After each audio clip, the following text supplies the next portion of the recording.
this video, I'd like to illustrate just how easily tax authorities can use the C/C data to get an understanding of a multinational's operations and to perhaps paint a pretty bad picture of these operations. In doing this, I'm going to use sample data taken from the OECD's recently issued Handbook on Effective Tax Risk Assessment, in which it is trying to help tax authorities understand how to use these data for risk assessment purposes. And so we come back here to my dashboard, and in this dashboard, I've picked a measure of profit per employee. I'm showing from table 2 constituent entities and functions, and I have a slicer here that identifies different functions. The country N is clearly an outlier in terms of profits per employee, and it has a very high level. And as we can see, all of country N's operations are holding companies, insurance, internal group finance, activities that the OECD thinks may present potential tax risk. Country Z is somewhat interesting. It's a sales company, and it has a very high profit per employee. What's interesting about Country Z, though, is if I go to country sales and marketing organizations, I can see that profits per employee are 5,000, 13,000, etc. Except for Country Z, they are 642,000 per employee. So Country Z is clearly an outlier even within its group, and this is likely to cause inquiries. And finally, let's look at Country U, which also has a very high profit per employee.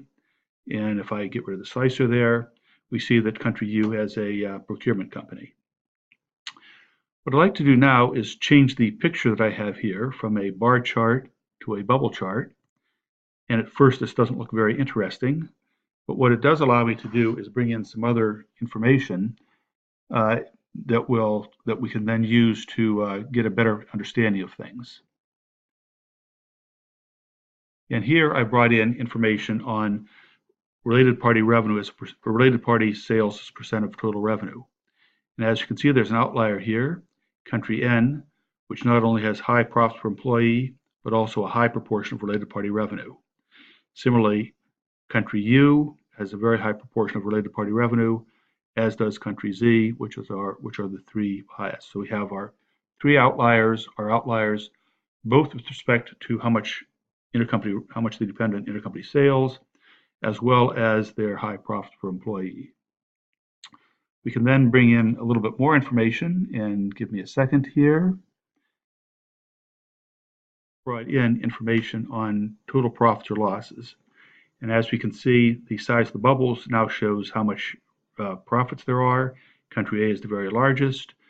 Country Z or Country N is not the largest, but still has very significant profits per employee. Finally, I can, and sorry about this, it takes a little bit of concentration, bring in effective tax rate and change the color by effective tax rate.